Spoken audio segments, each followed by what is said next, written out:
Morning, you fine folks, or good afternoon, good evening.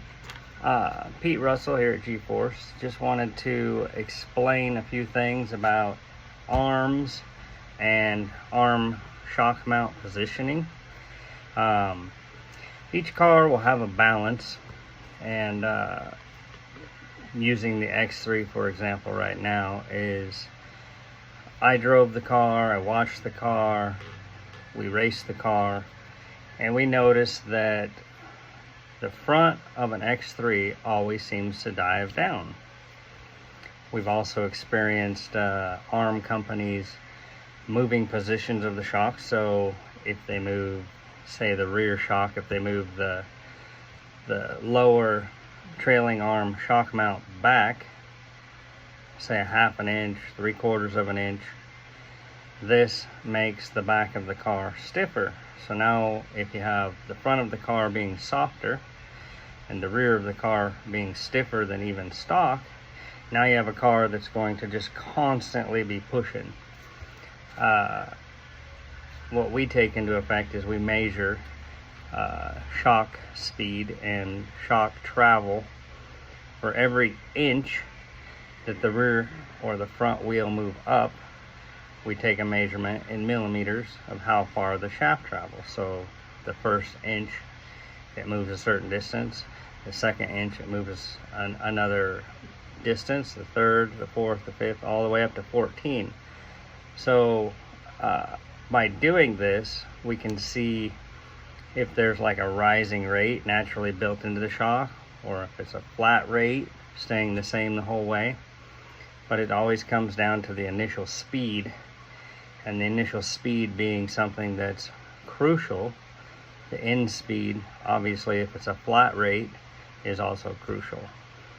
But I grew up in the motorcycle world, and I worked on a lot of KTMs. My dad had a KTM motorcycle shop, and I raced KTMs.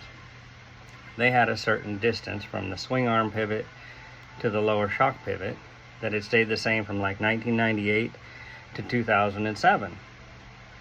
In 2008, they moved the shock mount back towards the rear wheel, towards the axle, 8 millimeters. In doing so, it totally screwed up the bike.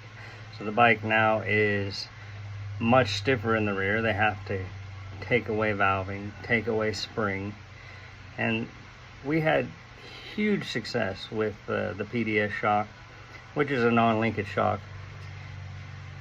So many championships won, so many people just mind blown at how good we could make those shocks work.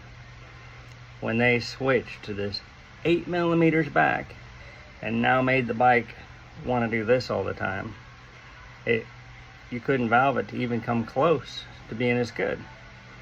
So on these Can-Am, Polarises, Hondas, any of these shocks, we know what every standard ratio is. We get a lot of custom build shocks that assist our cars, like rock crawlers or hill killers, where everything's custom, and we're able to measure this out, see where their shock speeds are. We kind of know what is the balance for a car. We've actually had some people modify their cars so that, or we've modified them to where that shock angle will be more balanced. But what I'm seeing is that I don't think these arm companies have a clue to what they're doing with shock angles. So I'm going to give you a couple examples. Right here I have the front of an X3.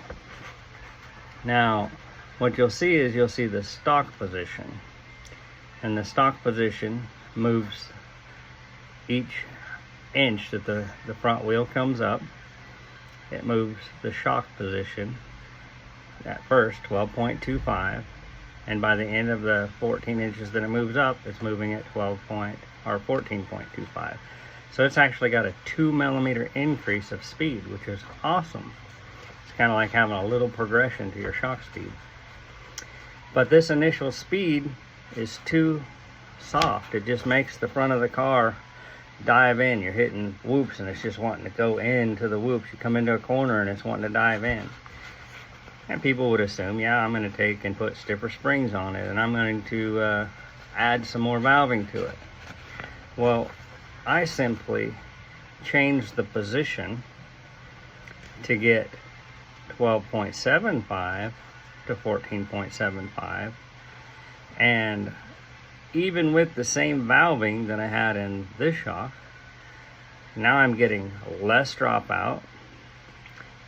And this is for King of the Hammers builds. This is for short course builds. Eric at CA is one awesome guy that listened and made some arms for our racers.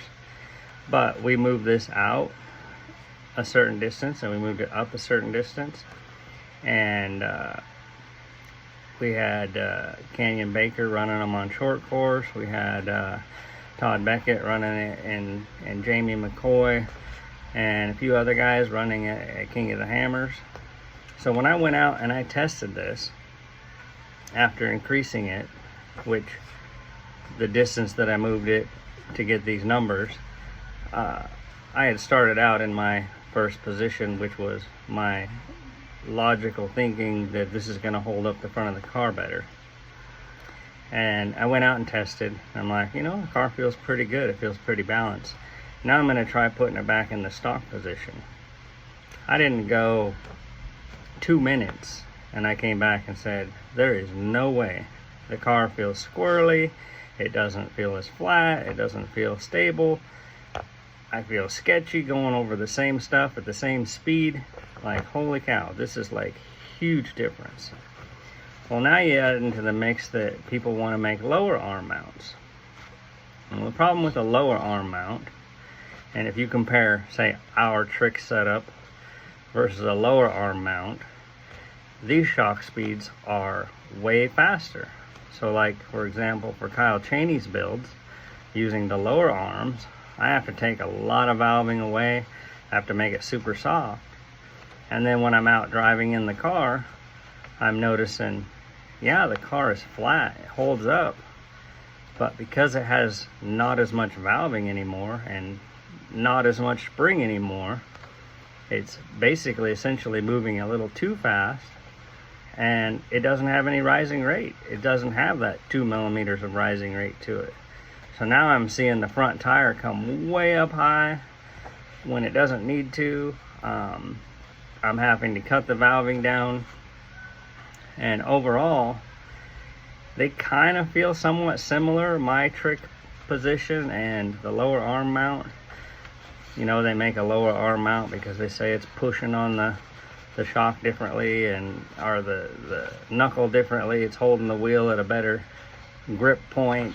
To me, I just think it's a hypothetical, but the main reason for making this video is that arm guys, you need to know how this affects the car, because we get so many cars in that are so screwed up that you take it to the level to where the car no longer works. It's literally, you changed it a half an inch, 3/4 of an inch, and now you got a car that's soft in the front, and you just added a 1/2 inch to the back. Now you're making it so it's going to be like super launch in the back.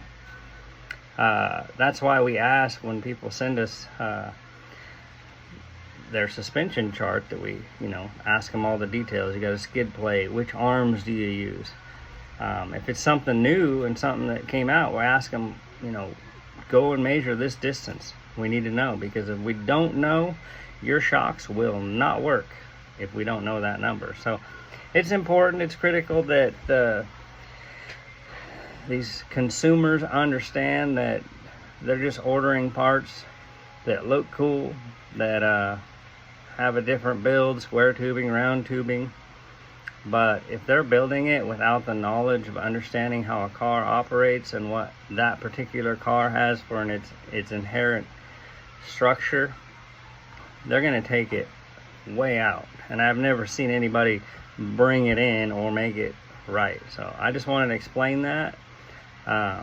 It's a losing battle for us suspension tuners, because there's too many guys building arms that want to change stuff up, stock positions aren't always the best. I'd say that you know, there needs to be a standard of knowledge that is grown in this industry so that people know what the heck they're doing. And like I said, KTM just moved it back 8 millimeters. That's 5/16 of an inch. And they had to literally like shut down production and say, we can't do no linkage anymore because this bike can't be made to work. And before then, it was acceptable. We could make that thing work. I just wanted you guys to know that these things matter and that we're trying our best to explain it to these arm builders. Some people get it, some people don't, but there's a lot of hype out there, a lot of garbage being spoken about. We do this because of that, and so and so uses it because it's better. In my opinion, it's still a losing battle for us, because now we have to spend 5 times as much time trying to test these arms, trying to make it work for those arms, tell the customer that, you know, this frame build that they did where they took the shock angle up in the back and tilted it up, now your shock's way out of whack. It's literally insanity. So I just want to let you guys know. Thank you.